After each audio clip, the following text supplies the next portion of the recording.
Marian Rojas Estapé, Recupera tu mente, reconquista tu vida, capítulo 2. Más dosis. El cerebro no funciona igual al tomar un producto dopaminérgico solo una vez que al encontrarse envuelto en un consumo crónico. No lo hace de la misma manera ante las recompensas naturales que ante las drogas de abuso. Por lo general, cualquier consumo surge de un primer momento con amigos, en un entorno social, fiesta, concierto, bar, y no de forma solitaria. Cuando uno comienza a ingerirlos, solo es cuando podemos pensar que hay, en muchas ocasiones, una adicción que sucede.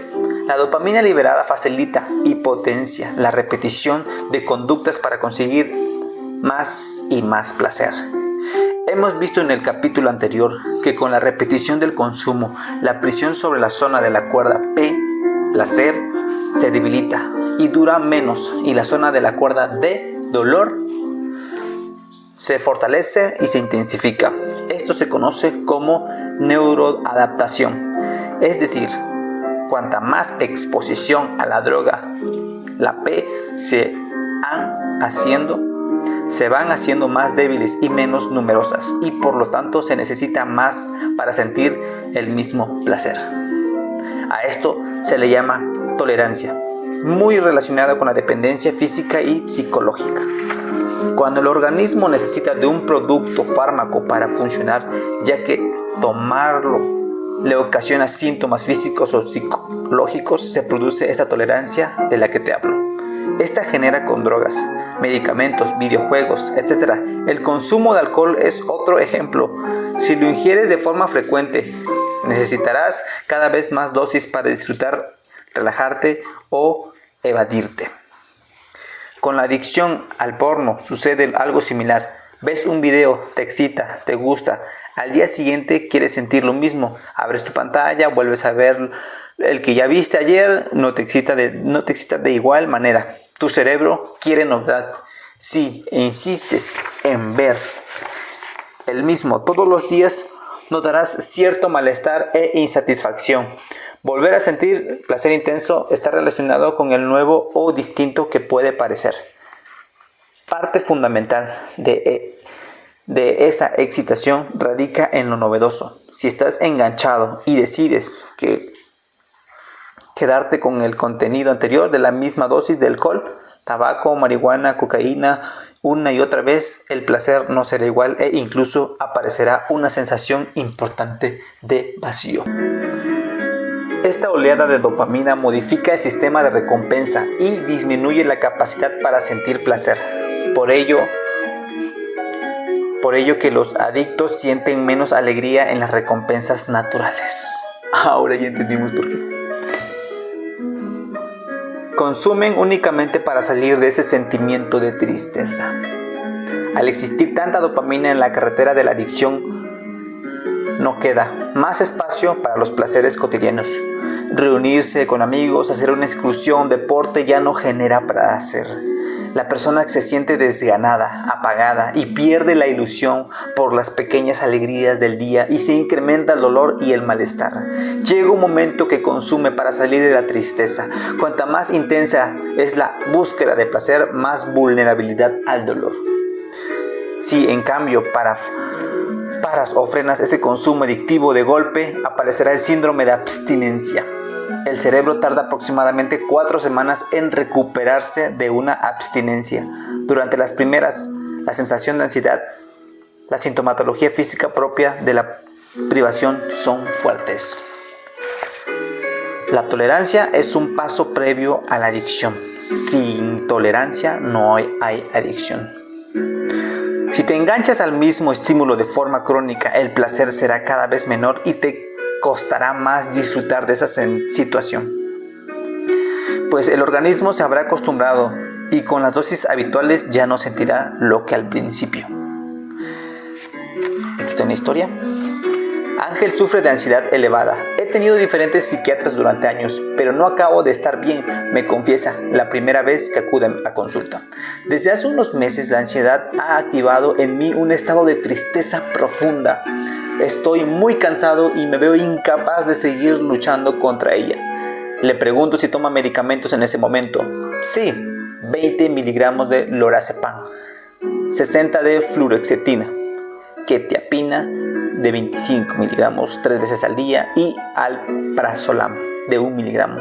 Y rescate si tengo un pico de ansiedad. Me contesta. Últimamente he tenido que recurrir a esta medicación y aún así no consigo encontrarme bien. Nada me hace efecto. Pero si no lo tomo, estoy mucho peor.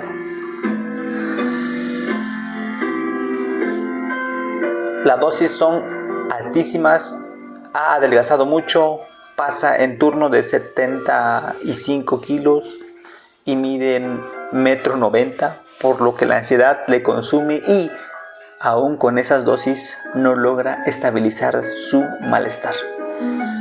En mi experiencia, en estos casos, los receptores neuronales involucrados en la ansiedad están exhaustos y saturados. Es decir, llega un punto en el que la persona médica se medica no por bajar la ansiedad, sino para dejar de sentir el desasosiego que le genera el no tomarla. Yo suelo ir retirando las pastillas muy poco a poco, dejando la psicoterapia y al ejercicio físico como pilares de tratamiento para ir recuperando el equilibrio, ansiedad, dolor y bienestar. Equilibrar la rueda y conseguir que el paciente pueda abandonar parte de su medicación, sobre todo vivir con cierta paz interior.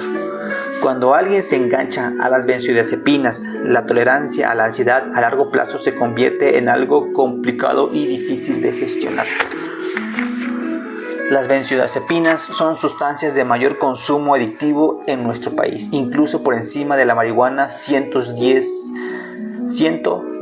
dosis al día por 1,000 habitantes, que se dice pronto Bélgica, con 84 dosis, Portugal con 80, nos siguen según las últimas cifras el 7,2% de los españoles afirma tomarlas a diario. Si este tratamiento no está asociado a una psicoterapia, existen muchas posibilidades de que te enganches en la pastilla y no sepas vivir sin ella, por medio de obtener ansiedad o porque resurjan los síntomas. El síndrome de abstinencia a las benzodiazepinas genera una ansiedad muy fuerte. Relación entre adicciones y patología mental. Aquí está una historia. Martina tiene 35 años, lleva tiempo en terapia por depresión, sufrió un abuso sexual de pequeña y desde entonces arrastra su herida. Toda la vida ha sentido que la tristeza, la ansiedad son parte de su personalidad. Cuando cortó con su pareja, los síntomas empeoraron. El día que me dejó, llegué a casa, abrí una botella de whisky que tenía guardada y comencé a beber. Yo apenas bebía por entonces y me sentó fatal. Al levantarme al día siguiente terminó lo que quedaba. Desde entonces me encuentro en una espiral en la que no me reconozco. Me despierto y solo pienso en beber. Me siento avergonzada, pero no puedo salir del hoyo. Martina padece lo que se denomina patología dual. Esto sucede cuando una persona presenta trastorno psiquiátrico y un trastorno adictivo a la vez. Esta combinación empeora el pronóstico y dificulta el tratamiento en los pacientes. Una de las grandes especialidades en este campo es el de las adicciones y la patología dual. Es la doctora Nora Volkow. Nació en el barrio de Coyoacán, en la Ciudad de México. Durante su juventud, en los años 70, dedicaba muchas horas a ser guía turística en su propia casa. Razón, en 1940 habían asesinado en ella un líder de la Revolución Rusa. Es la bisnieta de León Trotsky. Pasaron los años. Nora hizo medicina en la Universidad Nacional de Autónoma, optó por rama de la psiquiatría y se especializa en la tomografía de emisión de positrones para estudiar algunas enfermedades de la mente y el efecto de drogas. Hoy es una de las grandes expertas en estudio del cerebro, de las adicciones de la dopamina en el mundo. Es directora del Instituto Nacional sobre Abuso de Drogas de Estados Unidos, NIDA, y Nacional Institución de Drogas.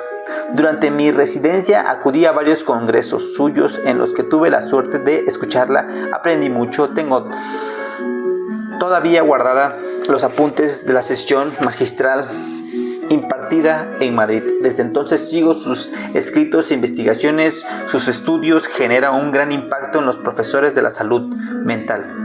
Postulada ideas muy interesantes sobre adicciones que quiero plasmar de forma más sencilla y divulgarla lo posible. Postula ideas muy interesantes sobre adicciones que quiero plasmar de forma muy sencilla y divulgarlas posible. Ya he comentado que solo con pensar en el producto que deseamos se produce una liberación de dopamina. Este sistema ha sido necesario para la supervivencia, pero tal y como leo en los apuntes que entonces tomé en la sesión de la doctora Volcom, las drogas esclavizaron el sistema y lo desnaturalizaron. Hackearon el sistema y creación la adicción. Una de las más importantes que se divulga es que consumir de manera cotidiana sustancias dopaminérgicas deriva en una pérdida de dopamina, lo que lleva a que el cerebro no la siente normalmente. También ha descubierto que en ese consumo constante de las drogas implica una disminución de los receptores de dopamina encontrados los dedos, los encargados de inhibir y frenar los impulsos. De hecho, lleva años investigando si tener menos receptores influye en cómo disfrutamos la vida e intuye esas personas tienen mayor vulnerabilidad a hacerse adictos. Eso no significa necesariamente que esa disminución los lleve a hacerlo. Según cumplimos años, los vamos perdiendo también. La clave es buscar estrategias para aumentarlos y evitar con ello caer en la adicción. En definitiva, el consumo crónico de drogas inhibe la incapacidad del cerebro para liberar de forma natural la dopamina. Si encima hay pocos receptores D2, la posibilidad de la adicción es mucho mayor. La neurociencia alcanza una pregunta: ¿tener menos receptores D2 es lo que lleva a la adicción? ¿O es consumir sin cesar lo que influye en perderlos? La investigación es muy amplia, pero hoy mientras reviso este texto no hay una conclusión clara. Probablemente en los próximos años se descubra que es antes el huevo o la gallina.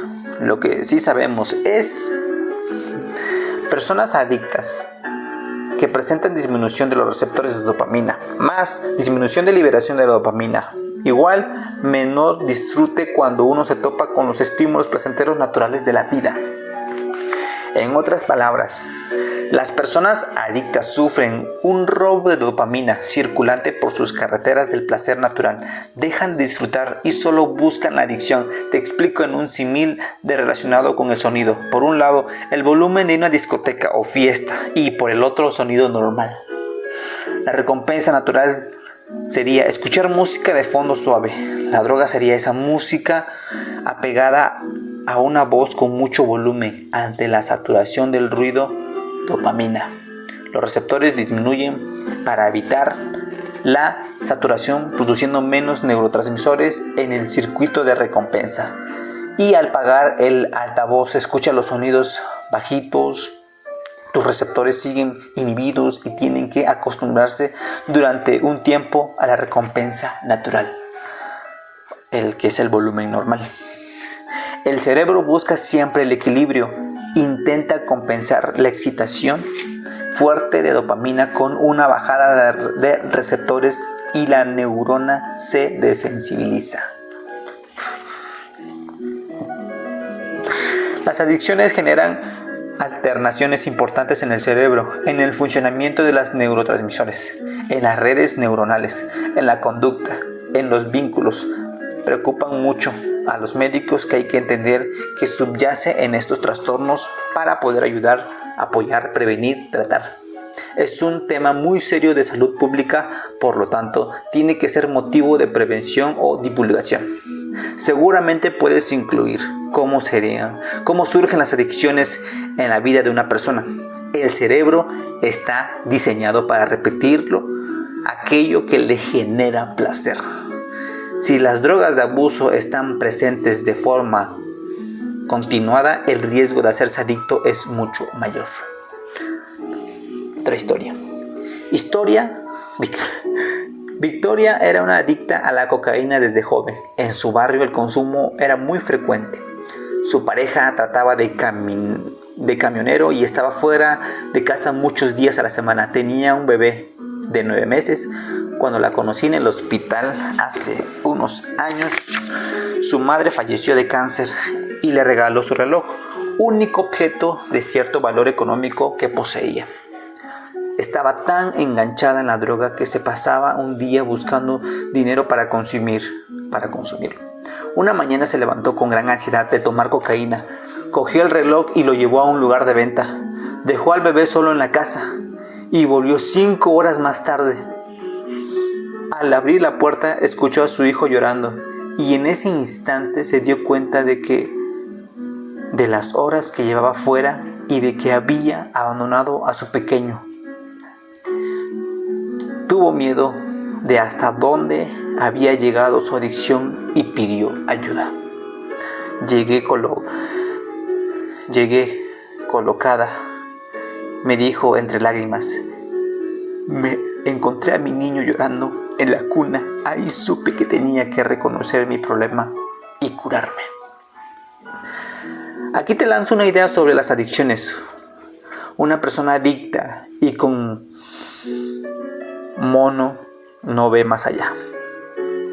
No planifica, solo necesita saciar su necesidad de consumo.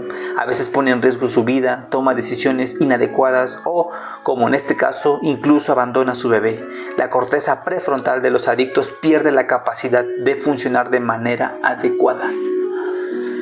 Como ya sabes, es la razón encargada de prestar atención, de planificar, de ver a largo plazo, de frenar los impulsos, y es la que te interesa que potencies y protejas. Quiero añadir matiz en los descubrimientos de Nora Volkow, de la que he hablado anteriormente. Los pacientes adictos tienen niveles bajos de dopamina y los receptores de A2 de la corteza prefrontal. Es importante puntualizar que estos cambios no son iguales en un fumador compulsivo, en un adicto de la cocaína y la marihuana o de videojuegos. De hecho, Volkow descubrió que las personas más obesas también presentan la misma característica, niveles bajos de receptores de A2 en su corteza prefrontal. Esta es la razón por la que actualmente muchos profesionales abordamos la obesidad como un trastorno que surge por ser adictos a ciertos alimentos, al azúcar o a procesados, asociados a un problema en la corteza prefrontal para gestionar impulsos para comer. Una persona cae en la adicción porque su corteza prefrontal no le permite controlar sus deseos e impulsos. En verde. Un adicto pierde la capacidad de gestionar su vida. No tiene control y no puede planificar ni ver las consecuencias que tienen sus adictos a largo plazo. Y ya no se trata de buscar placer, se trata de huir, como sea, del malestar, del dolor, de la abstinencia. Por ello, una adicción comienza por la búsqueda de placer y con el tiempo deriva de la búsqueda de evitar esa inquietud. El adicto repite sin cesar una conducta hasta poner su vida en riesgo. Es fundamental que lo tengamos en cuenta a la hora de tratar a las personas adictas, ya sean familiares o amigos o pacientes. Puede ser el origen del primer consumo fuera del contexto del desahogo social, pero según Volkow, el consumo crónico de los convierte en víctimas. Esto es importante a la hora de plantear la prevención y el tratamiento. A partir de cierto momento no son viciosos, sino víctimas de su propia droga.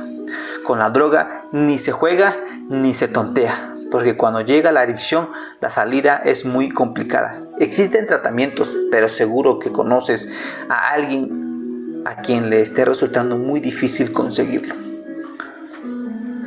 La explicación anterior es esencial para comprender la relación que existe entre la dopamina y las adicciones. La mayor parte de las drogas intervienen en el sistema de recompensa, generando dopamina a través de las neuronas en el área tegmental ventral, y tal y como hemos visto.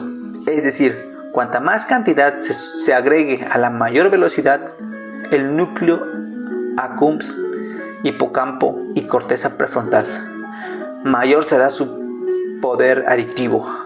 Por otro lado, los estímulos en los últimos años se ha constatado que existen otros factores biológicos neurobioquímicos involucrados en las adicciones, pero quiero intentar hacer sencillo lo complejo en los conocimientos que ya están demostrados y son conocidos.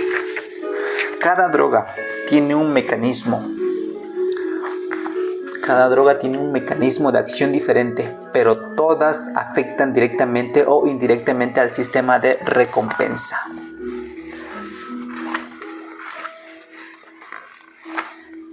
Las drogas de abuso ahogan este circuito, liberando dopamina de forma inmensa, al menos 10 veces superior a un organismo.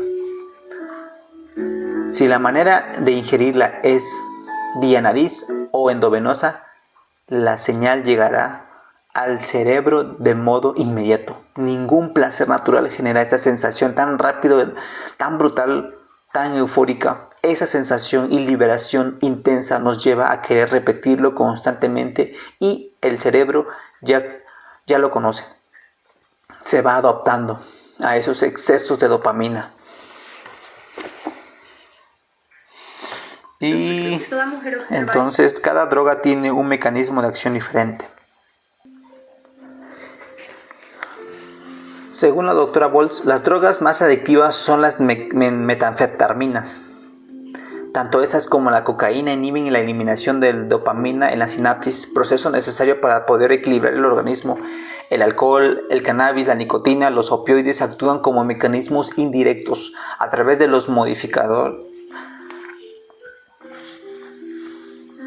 modificación de los mecanismos retroalimentarios, a través del glutamato en el área tegmental ventral modificado la acción del GABA. La nicotina. Esta es una sustancia química presente en el tabaco con un enorme componente adictivo. Al fumar la nicotina inhalada se une a los receptores de dopamina en el sistema de recompensa y otras áreas cerebrales liberando dopamina. En ese instante, el sujeto siente esa sensación de euforia leve. Es bastante menos intensa que el de las otras drogas conocidas, pero la probabilidad de generar un hábito adictivo es muy alta. Fumar alivia los momentos de malestar y ansiedad, así comienza la adicción. El cerebro asocia el cigarrillo con la sensación de bienestar y vincula ese momento con paz, placer o vía de escape. No olvides uno de los receptores más importantes de este libro. El cerebro recuerda lo que le calmó. El tabaco produce circuitos adictivos en el que el individuo tiene ansiedad si no está con su cigarro en la mano o tiene la posibilidad de poder fumar con facilidad dentro de un avión o en un viaje en tren. ¿Cómo funciona la nicotina? Cuando el humo es inhalado, pasa por los pulmones y de ahí a la sangre, desde donde llega en menos de 15 segundos en el cerebro. Sus efectos son rápidos, pero tan rápidos como llegan se van. Ya sabes que las adicciones tienen su base en la rapidez de actuación en el cerebro y la ansiedad de liberación de dopamina. Esa es la razón por la que una persona puede fumar varios cigarrillos siguiendo a lo largo del día. El tabaco se asocia también a otros rituales y hábitos como el café después de una comida, en el descanso laboral en la mañana. Haber fumado durante años implica soportar las primeras mañanas síntomas de abstinencia, ansiedad elevada, irritabilidad, fallos de atención, insomnio, ganas de comer.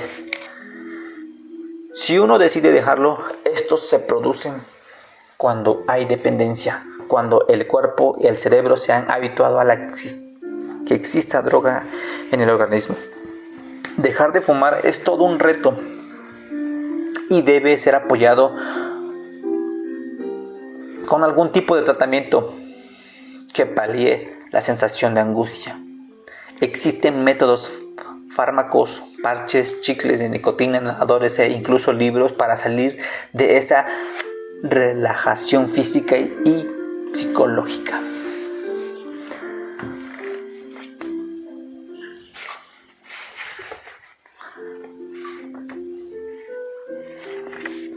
Hay un factor muy importante que influye en los fumadores.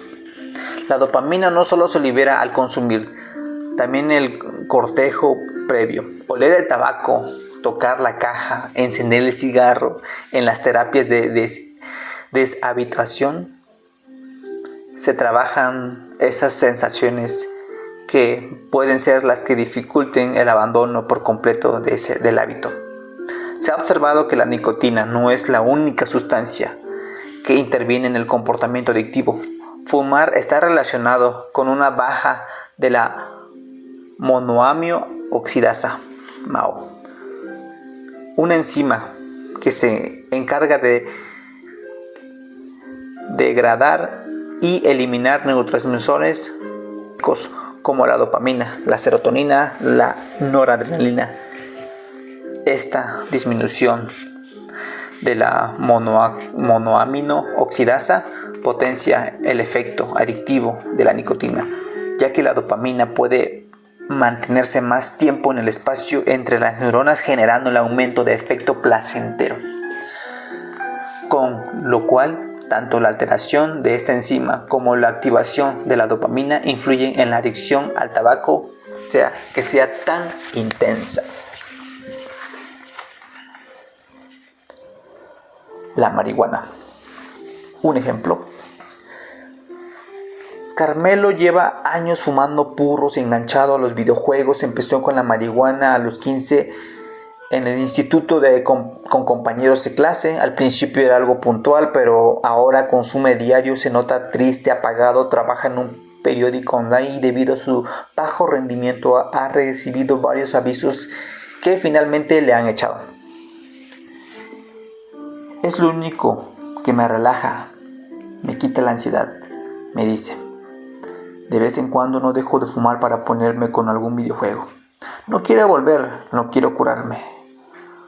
No sé si soy capaz de seguir con mi pareja, pero ella quiere ayudarme y cree más en mí que en yo mismo. La marihuana es, con diferencia, la droga más consumida del mundo, según el informe de 2023 de la Oficina de Naciones Unidas contra la Droga y el Delito. Un 4.3% de la población tomó esta sustancia a lo largo del 2021. Los rankings varían un año a otro, pero los datos más actualizados muestran a Israel en primer lugar, casi un 27% de consumidores. Tras él está Estados Unidos con un 23%, Canadá con un 21%, América Latina con un 18% y comienzan a consumir a los 12 años. En Europa, 22 millones de personas fuman a diario, Francia 11%, España, Mónaco 10%, Italia 2,2%.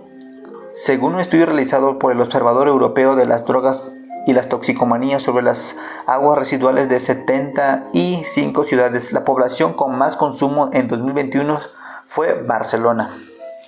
La investigación halló a 450 miligramos de restos de cannabis al día por cada 1,000 habitantes, 3 veces más que en Amsterdam. Ahí fue de 150.000 gramos al día. En 2019 las cifras fueron de 149, lo que demuestra que el ascenso ha sido fuerte. Fumar o ingerir marihuana provoca cambios en el humor, la concentración, en la motivación, la sensación de dolor y en el apetito. Esta sustancia contiene más de 100 compuestos químicos, siendo los principales cannabinoides psicoactivos, el delta 9, tetrahidrocannabinol, el cannabidol. Al consumir estos se unen a los receptores CB1, que fundamentalmente están en el cerebro, CB2, una gran mayoría están en el aparato digestivo. Las regiones con mayor concentración de receptores cannabinoides son cerebro, sistema nervioso central, hígado, aparato reproductor, sistemas cardiovasculares, piel, tracto gastrointestinal, sistema inmunitario y sistema nervioso periférico. El THC afecta en especial a la memoria, la atención, la concentración, el movimiento, la coordinación, el estado de ánimo, el nivel de pensamientos y el placer. Estimula el sistema de recompensa liberando grandes dosis de dopamina. El CBD influye en el estado de ánimo y la ansiedad. Ha demostrado tener propiedades antiinflamatorias, antioxidantes. Hoy en día se investiga para fines terapéuticos y su comercialización se encuentra legislada con diferentes maneras en los países. El sistema endocannabinoide tiene relación con la dopamina. Los neurotransmisores, las proteínas receptoras funcionan de forma similar a esta. La diferencia es que la dopamina envía sus mensajes directamente a través de la sinapsis y los endocannabinoides lo transmiten cuando se unen a los receptores, ya que hemos visto se encuentran diseminados en muchas zonas del organismo. Al intencionar, se cree que se modifica la señalización de las neuronas, se alteran muchas funciones. Esto depende de que cannabinoides esté uniéndose a qué receptor.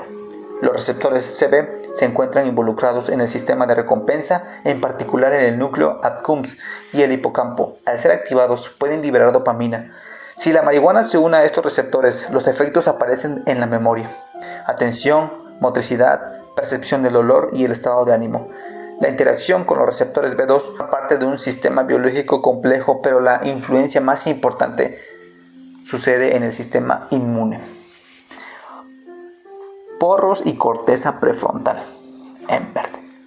Las personas que fuman porros habitualmente tienen alteradas funciones superiores.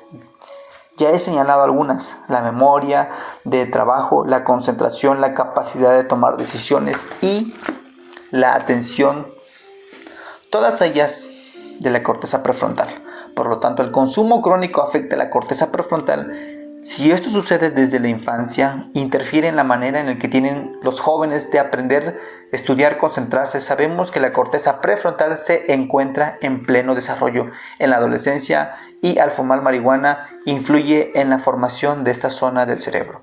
A mis pacientes les suelo explicar esto con un símil. Les digo que la corteza prefrontal es la causa definitiva donde van a vivir, desde la que se van a tomar decisiones.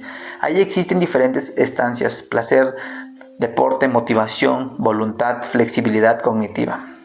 Fumar porros es como poner, en vez de cimientos fuertes y ladrillos que aguanten, es más endoble y la vivienda más débil y vulnerable, y esta procede de darnos un susto en forma de ansiedad, obsesiones. En cualquier momento he escuchado muchas veces en consulta afirmaciones de este tipo: mi amigo lleva años fumando puros y es el mejor de la clase y el deportista. En efecto, existe la posibilidad de que esto suceda y de que este amigo, por razones en las que la neurociencia aún no conoce, tenga su cerebro protegido. Pero hay otras frases que se repiten mucho. Marian, te reconozco que en mi grupo ya no existe la alegría de antes. Veo las miradas de mis amigos, hemos cambiado. ¿Cómo dejamos de fumar porros? ¿Cómo dejamos de fumar puros? Dice. La marihuana, a través de su mecanismo de acción, afecta tanto al sistema de recompensas como a la corteza prefrontal, lo que lleva a que el que disfrute y el placer se vean menguados.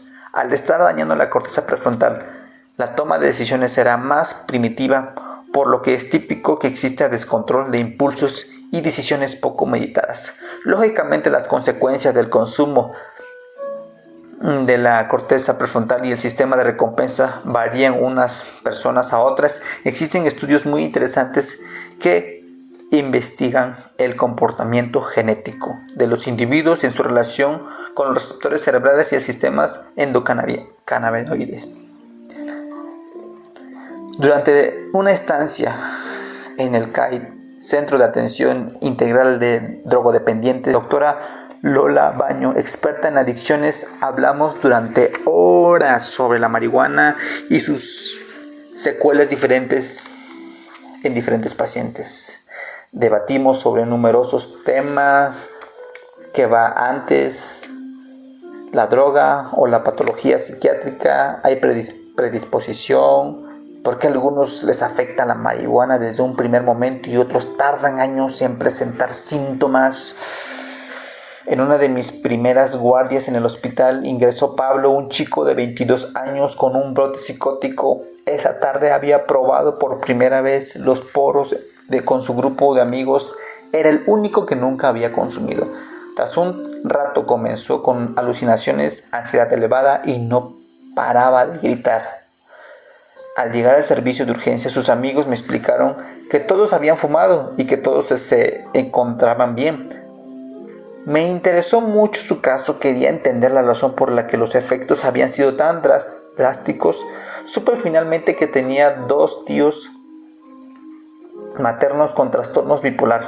Uno de ellos había requerido de varios ingresos por brotes maníacos severos.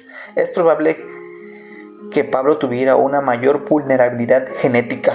Nunca volvió a fumar porros y dejó el tabaco. No me fío de mi cerebro, me decía en consulta. Recomiendo a mis pacientes cuando tienen familiares con patologías psiquiátricas y que sean muy cuidadosos y prudentes con los poros. Yo suelo definir la marihuana como un activador de enfermedades y síntomas psiquiátricos.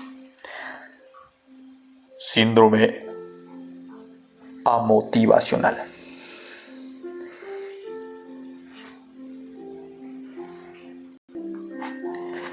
En el Sistema Nacional Drogodependientes del que te hablaba, hice una presentación sobre algo que llevaba observando en muchos fumadores crónicos de manera que tenían una base sintomatología común: la falta de motivación. Estos referían una disminución en el interés por actividades que antes sí eran capaces de disfrutar. Se denominaban síndrome de amotivacional y se trata de un cuadro físico y psicológico que se mueve entre pasividad y la indiferencia. Fue descrito por primera vez en el año 1968, a pesar de que la OMS no reconoce su existencia como entidad médica, pero existen numerosos artículos y publicaciones al respecto. En el Manual Diagnóstico y Estadístico de los Trastornos Mentales. No se detalla como tal, pero se apunta que las personas pueden llegar a un estado de falta de motivación que se asemeja a un trastorno no depresivo persistente, distimia. Los síntomas son carencia de ilusión, tristeza y cansancio. Tiene la capacidad de producir alteraciones en diferentes parcelas, desde cambios en la conducta, déficit cognitivo y síntomas psicopatológicos de distinta índole. Concha tiene 32 años y acude a consulta acompañada de su pareja, Víctor. Trabaja en una inmobiliaria y es la encargada de los apartamentos turísticos. Desde los 16 fuma puros de forma habitual. No ha sido capaz de frenar el consumo a pesar de que ha intentado varias ocasiones. Cuando más cerca estuvo de poder conseguirlo fue cuando supo que esperaba mellizos. leyó sobre el efecto de la marihuana en el desarrollo de los bebés, pero aún así no pudo lograrlo. Al poco de nacer, los niños observaron en uno de ellos, que tenía cierto retraso de desarrollo. Durante meses me sentí culpable por no haber sido capaz de dejar de consumir en el embarazo. He leído mucho, quizá la droga influye en el cerebro de mi hijo, me reconoce. Pero lo que ahora me sucede es distinto. No es tristeza, me siento rara, es difícil de explicar. Todo se me hace cuesta arriba. No me concentro bien, duermo a trompicones y lo que más me preocupa es que nada me ilusiona. Creo que tengo depresión. No me quiero morir, pero no puedo disfrutar con nada. Concha se planteó dejar el tabaco, pero necesitaba el dinero. ¿Cuáles en sus síntomas para reconocer el síntoma de amotivacional?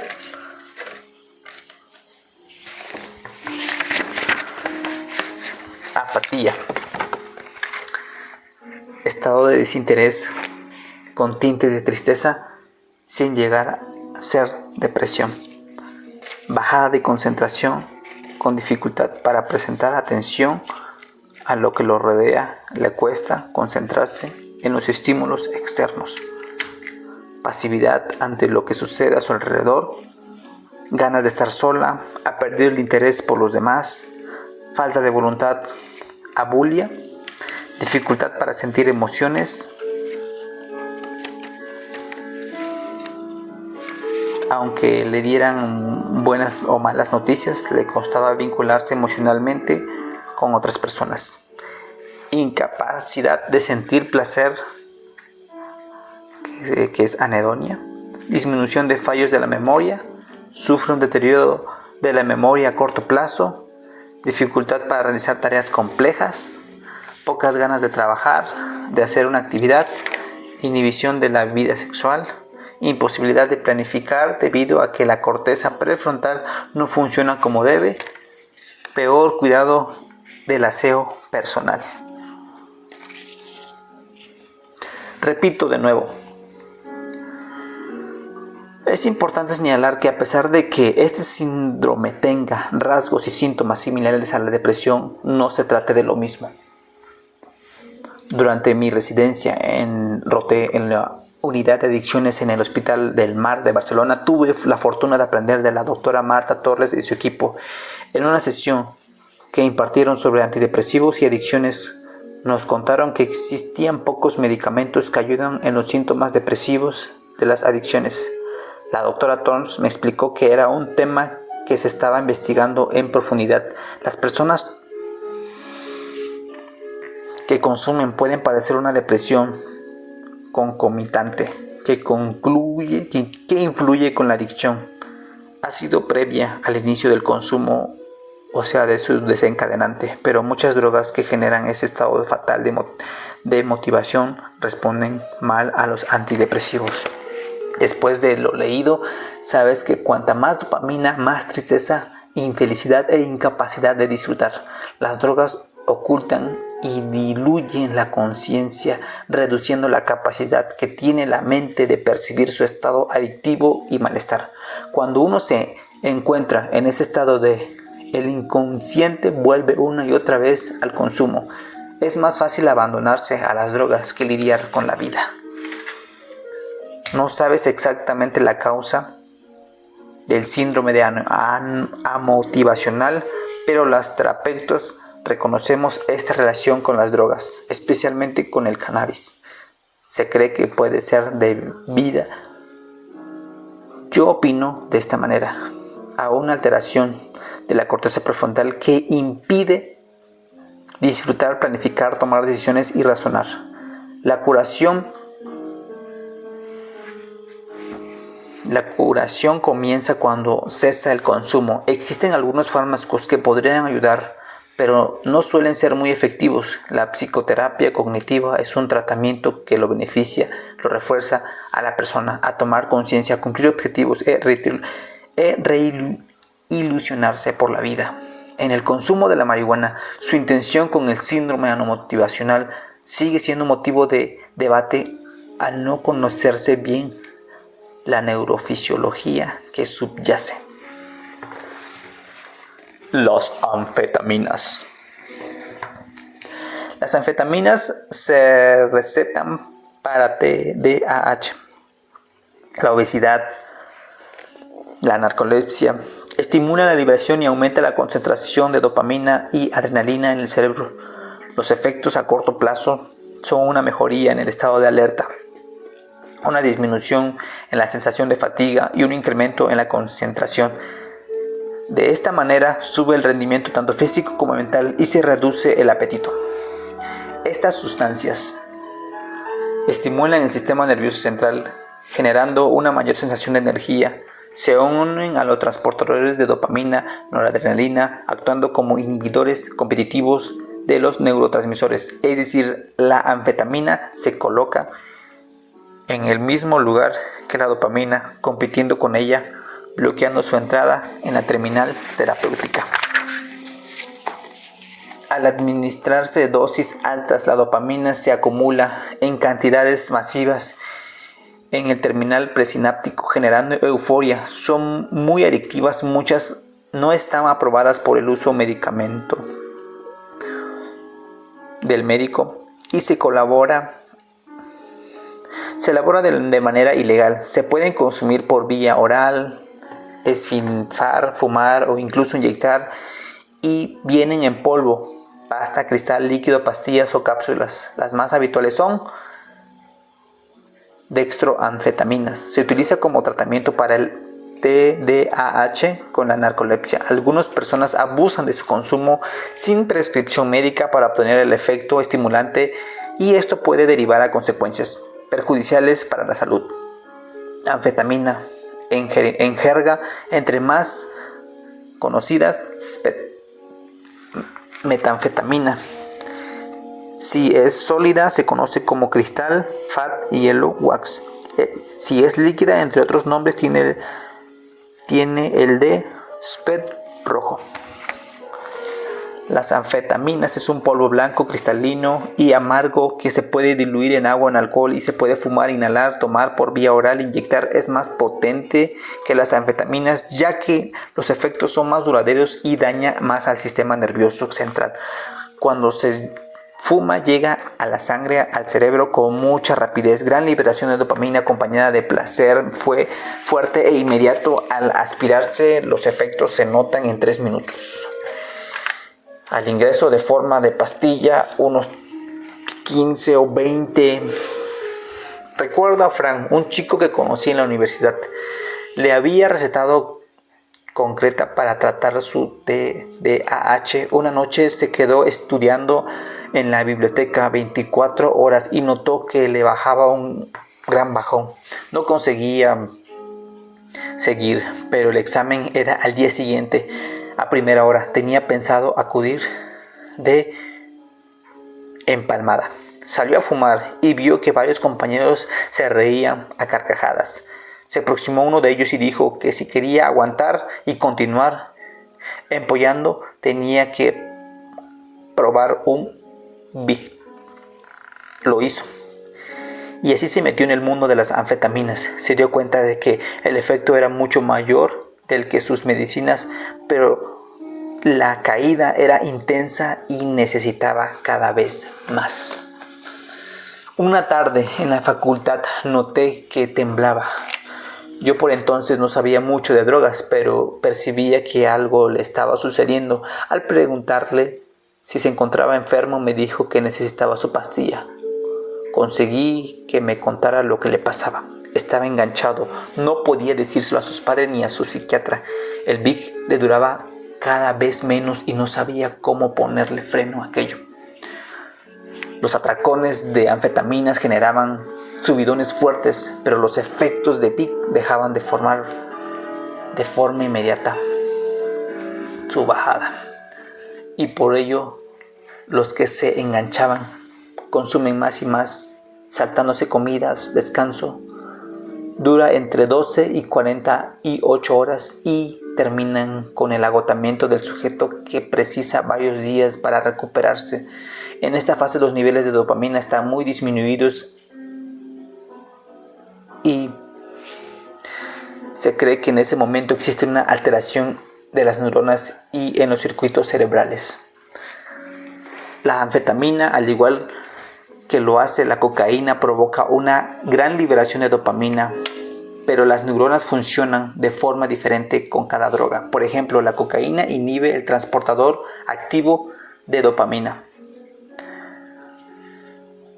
DAT, enzimas cuya función es la de regular la dopamina en el cerebro, aumentando la adicción a la dopamina, evitando que se reabsorba. La anfetamina también inhibe la reabsorción de dopamina, pero a la vez activa liberación de neurotransmisores, generando cantidades más altas en el espacio sináptico, algo que puede resultar tóxico y dañino para los receptores y las neuronas. Quienes la toman llegan a tener paranoias, ansiedad elevada y alteraciones frecuentes de la percepción de la realidad. En cuanto a la dependencia, al principio se consume dosis pequeñas y produce euforia, esfuerzo y fase de inicio, debido sobre todo su capacidad para liberar dopamina en las terminaciones dopaminérgicos, el núcleo accumbens y la corteza prefrontal. Aumentar el consumo, la fase de consolidación, aparece la tolerancia, que puede superarse con incrementos a dosis o cambiando la vía de administración. Ahí es cuando comienzan los atracones para poder mantener la euforia. No existe un tratamiento farmacológico específico para la dependencia de anfetaminas, como parece que podíamos existir una disminución de la dopamina durante la abstinencia. Se ha utilizado desde agonistas dopaminérgicos, sustancias que estimulan los receptores de la dopamina, hasta antidepresivos.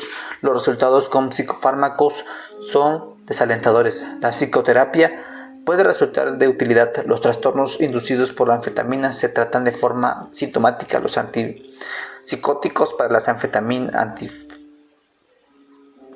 para las manifestaciones psicóticas, y los ansiolíticos para la ansiedad y la crisis de angustia o trastornos de angustia. El alcohol.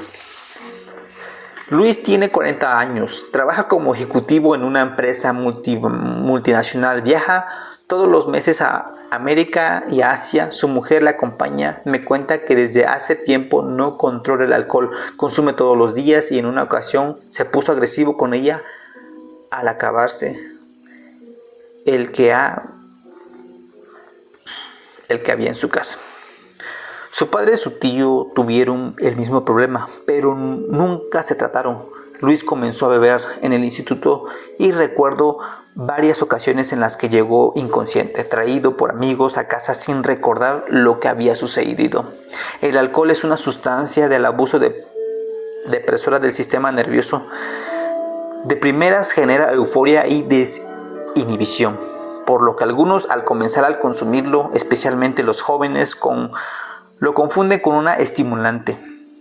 La administración aguda produce un aumento de la liberación de la dopamina en la sinapsis del estriado ventral, núcleo accumbens, y esto ha sido relacionada con su efecto de recompensa cerebral y refuerzo conductual. El alcoholismo empieza de manera voluntaria por pertenecer a un grupo, por sentir el alcohol en la juventud, para perder la timidez. Uno decide que quiere comenzar a beber y probar la sustancia, pero con el tiempo la voluntad queda comprometida. Las personas con problemas severos de alcohol no son capaces de controlar el consumo. La adicción afecta varios circuitos del cerebro relacionados con el sistema de recompensa, el control de impulsos, la memoria y la motivación. La administración aguda produce un refuerzo positivo, activando el circuito de recompensa. Pero es importante saber que el alcohol engaña. Buscando esa sensación de euforia, deprime la función cerebral, alterándose el equilibrio entre la neurotransmisión inhibitoria y excitatoria. Algunos de sus efectos depresores se han relacionado con ciertas manifestaciones comportamentales, como son la disminución de la atención, las alteraciones de la memoria, los cambios de humor, la somnolencia. Cuanto más intenso sea el refuerzo, más ganas por consumir. No olvides que el cerebro recuerda lo que le hace disfrutar. Ahí surge el craving. El deseo de volver a consumir es muy elevado. Al beber de forma compulsiva se activa el GABA con su acción inhibitoria, con una disminución de la actividad glutamato y la noradrenalina, entre otros, lo que ralentiza el sistema nervioso central. En casos de intoxicación grave puede parecer el coma etílico y la muerte, peor, parada cardiorrespiratoria. El alcohol afecta a los receptores dopaminérgicos D y D2. El primero se encarga de arrancar, el segundo de frenar. Cuanto más consumo, menos D2, que es el encargado de frenar. Por lo tanto, resulta más fácil recaer. Luis me reconoce a solas que hay días en que no va a su trabajo porque le resaca no lo permite. Entonces se va a casa de sus padres, se encierra en su antigua habitación, finge que trabaja, pero en realidad ¿qué hace? Es meterse a la cama, dormir. Cree que se está haciendo mayor, que su cerebro ya no soporta el alcohol. Los síntomas que presenta Luis son menor ejecución en el trabajo, consumo excesivo, mentiras y engaños al entorno, pérdida de memoria, concentración y atención, aburrimiento, vacío y desmotivación. En muchos momentos del día se activan las ganas de beber. Le ha costado muchísimo reconocer que tiene problema. El alcoholismo es una enfermedad del cerebro donde existe una búsqueda compulsiva de bebida. Recuerda, tira constantemente hacia el placer, generando un síndrome de abstinencia fuerte. Las consecuencias son graves. En muchas ocasiones coexiste otro trastorno psiquiátrico, depresión, ansiedad, TDAH, bipolaridad, esquizofrenia. Por ello, el tratamiento tiene que ser multidisciplinar. La medicación en algunas situaciones es clave, tanto para el trastorno de base, si existe, como para el consumo del síndrome de abstinencia. La terapia conductual es importante también. A veces el proceso empieza con la desintoxicación, después continúa con la deshabituación y gestión del síndrome de abstinencia, y le sigue de gran ayuda para prevenir recaídas. Eso sí, ha de ser individualizado, pues cada paciente tiene su propia historia.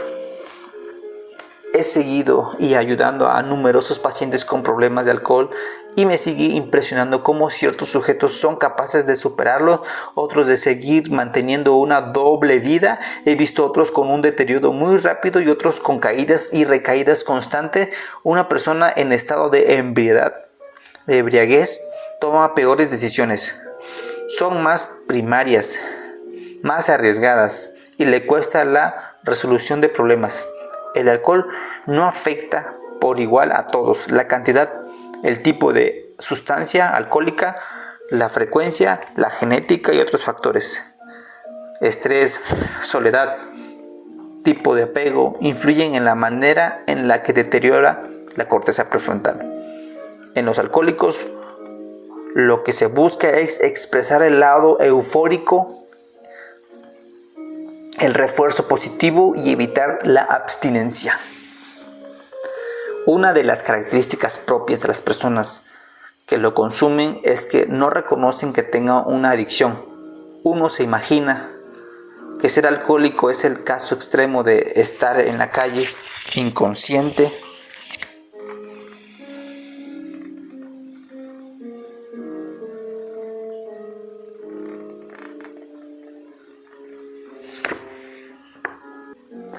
con una botella en la mano. El alcoholismo está mucho más presente de lo que nos imaginamos.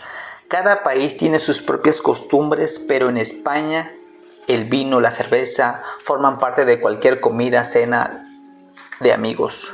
En consulta pregunto siempre cuánto bebe el paciente. Lo normal.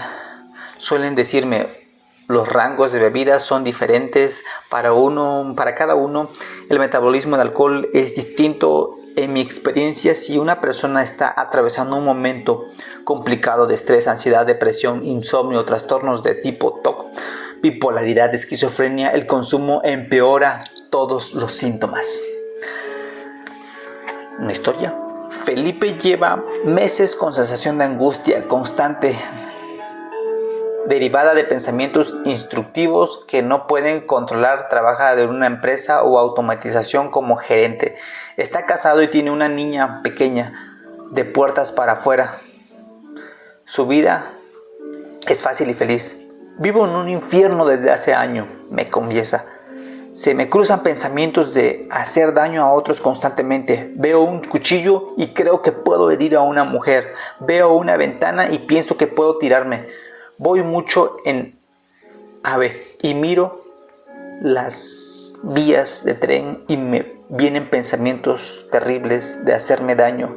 Jamás me lo haría, ni a mí ni a otros, pero la cabeza no me deja en paz. Felipe tiene una personalidad obsesiva. Ha sugerido las fobias de impulsión. Estos pensamientos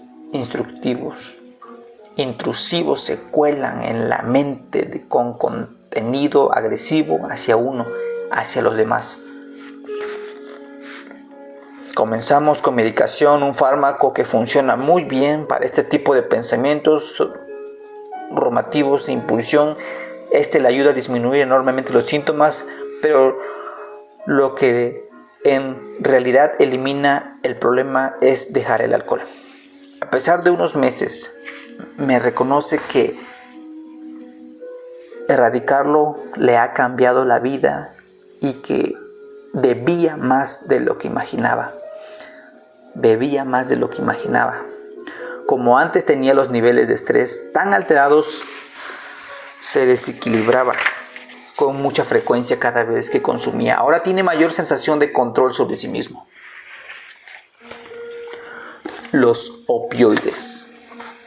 Un riesgo de la medicina moderna es el uso de abuso de los opioides, tales como la morfina, la metadona, el fentanilo, que son utilizados fundamentalmente para paliar el dolor crónico grave. No por casualidad son graduados bajo llave en los hospitales y solo tienen acceso a ellos contados profesionales, principalmente los anestésicos. Eso sí, los anestesiólogos. La doctora Blanca Martínez Serrano del Hospital de La Paz en Madrid es especialista en medicina del dolor. Ella me ha informado cómo se encuentra este tema ahora en España y la preocupación entre los médicos es importante. Se ha observado que el tratamiento paliativo mediante la exposición continuada desde ellos provoca paradójicamente un aumento de la sensibilidad. Ese dolor es el que se denomina hiperangesia inducida por opioides. Los pacientes vuelven más vulnerables al dolor en lugar de sentir alivio.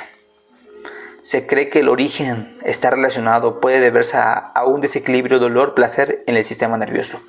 Los tratamientos con estos medicamentos exigen estar muy pendientes de ajustar constantemente la dosis. Si la hiperalgesia se activa, se descontrolan los patrones del dolor, se hace necesario cambiar por completo el enfoque para aliviar la enfermedad, para afrontarlo. Al igual que con las benzodiazepinas, hay que reducir poco a poco las cantidades y muchas ocasiones tener un apoyo psicoterapéutico. Todo esto se tiene que realizar con seguimiento médico cercano, ya que el síndrome de abstinencia puede ser muy fuerte. Pese a todo, hay que desmonizar los opioides. Son una herramienta médica adecuada, muy útil para los dolores agudos, pero conviene ser conscientes de que la tolerancia que genera su consumo continuo a su alto potencial adictivo desaconseja su uso de forma prolongada. El fentanilo. El fentanilo es un derivado del opio. Fue sintetizado en 1960 por el químico Paul Jens. Es uno de los analgésicos más potentes conocidos. Se emplea para tratar dolores crónicos agudos tipo de cáncer. El ser humano tiene más de 20 péptidos opioides endógenos, encefalinas, endorfinas, cada uno con sus propios receptores. Ello facilita mucho que los opioides externos como el fentanilo accedan al organismo y produzcan potentes efectos. La presencia de este fármaco estimula el sistema nervioso central, que a su vez activa el circuito de recompensa, liberando grandes cantidades de dopamina. Y ya conocemos lo que sucede. Ante una liberación masiva de esta hormona, se genera una obsesión por volverse a consumir. Más consumo, menos corteza prefrontal, menos capacidad para gestionar los impulsos y decidir de forma adecuada, lo que nos conviene sin poder frenar ni gestionar los impulsos. Ese impulso. La subida es tan intensa y súbita que el riesgo de la tolerancia y adicción a esta sustancia es muy grande. Ángela sufre de dolor crónico de espalda provocado por una lesión que se hizo esquiando. Se ha operado en 3 ocasiones, pero el resultado ha sido el esperado. No ha sido el esperado. Toma diferentes medicamentos, ahora está usando parches de morfina. Aún así sus dolores monopolizan su vida, su pensamiento y su conversación, por lo que además de sufrir se ha convertido en alguien con quien resulta difícil convivir. Intenta conseguir dosis cada vez más altas de opioides. El médico le ha planteado comenzar con parches de fentanilo. Cada vez es más complicado gestionar sus altibajos y toda la casa gira en torno a su dolor, refiere su marido, que está con ella en esta primera visita. Ángel al principio siente un alivio inmenso con el fentanilo. Sin embargo, al cabo de unas semanas se da cuenta de que el bajón después del tratamiento se reactiva el dolor con mucha intensidad y acude al médico solicitando más dosis. Todo ello le genera una ansiedad elevada y gran inquietud, incluso rabia. Es entonces cuando su médico le recomienda acudir a un psiquiatra para que le haga una valoración. El problema fundamental del fentanilo es que sus efectos son descomunales. Es 50 veces más potente que la heroína y hasta 100 más que la morfina.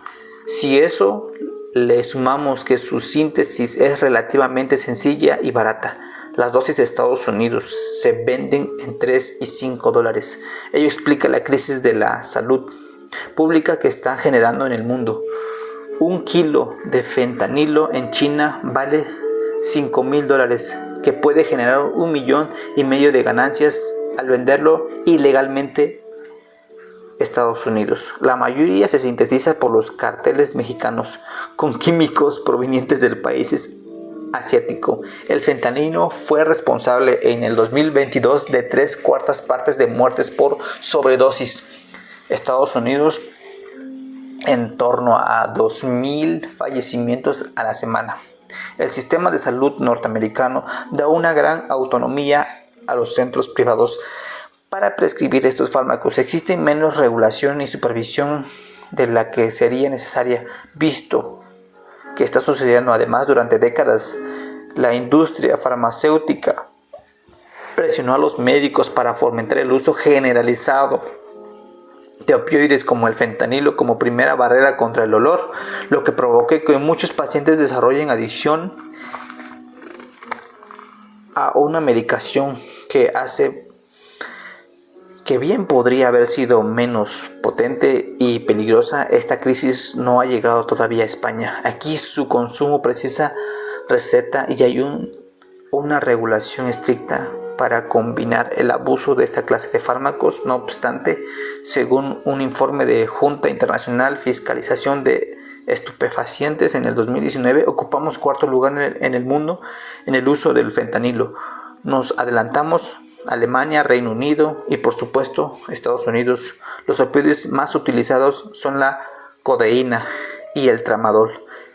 La realidad es que un fármaco que puede ser muy útil, pero hay que llevar un estricto seguimiento por el riesgo tan inmenso de dependencia.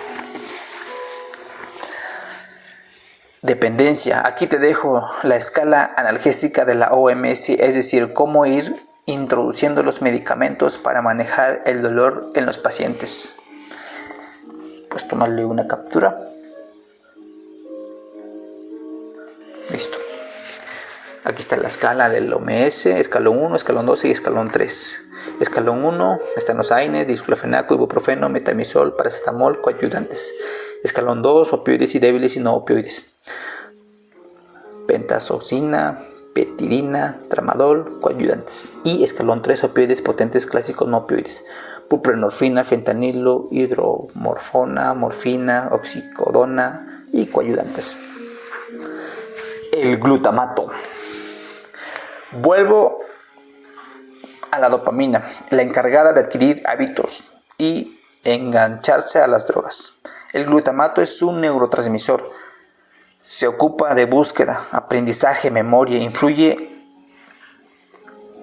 en el sistema de recompensa. Cuando este se ve alterado por las drogas, pueden producirse cambios profundos en las neuronas y en los circuitos cerebrales, comprometiendo gravemente la salud mental del sujeto con fallos cognitivos severos. Estos neurotransmisores, ese neurotransmisor interactúa con la dopamina y el sistema nervioso central. Ambos, glutamato y dopamina, operan de forma complementaria, trabajando en la neuroplasticidad, la capacidad del cerebro para adaptarse y cambiar según lo que nos va sucediendo. En un estudio llevado a cabo por investigadores del Instituto de Biología de París, Francia, del Universitario de Salud Mental Douglas de la Universidad Bickwit de Montreal, Canadá, se vio que el glutamato influía en la liberación de dopamina en ratones. Se comprobó que al bloquearlos, los animales se encargaban a la droga. Los animales se enganchaban a la droga cocaína con más facilidad y eran más vulnerables en la recaída. El consumo crónico de drogas altera los receptores del glutamato, lo que deriva a una mayor tolerancia a estas. Se cree que el neurotransmisor interviene tanto en la reincidencia como en la necesidad de consumir compulsivamente. En muchas áreas del cerebro, las neuronas del glutamato, las dopaminérgicas, están conectadas. Es un campo de investigación interesante. De hecho, los estudios han sido más allá y dicen que si inhibe el gen encargado del glutamato, VGLUT3, los ratones son más susceptibles a engancharse a la cocaína. Los pacientes adictos tienen mutaciones en este gen 10 veces más presentes que los sujetos sin patología psiquiátrica. Por otro lado, el consumo de drogas genera una mayor activación de los sistemas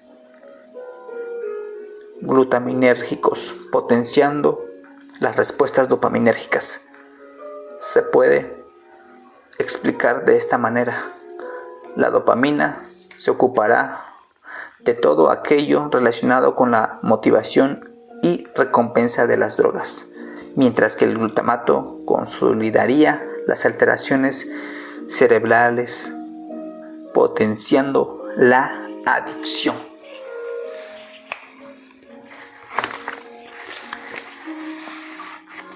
Así concluimos el capítulo 2. Esperen pronto el capítulo 3. Dispensadores automáticos de efectos. Nos vemos en el siguiente capítulo.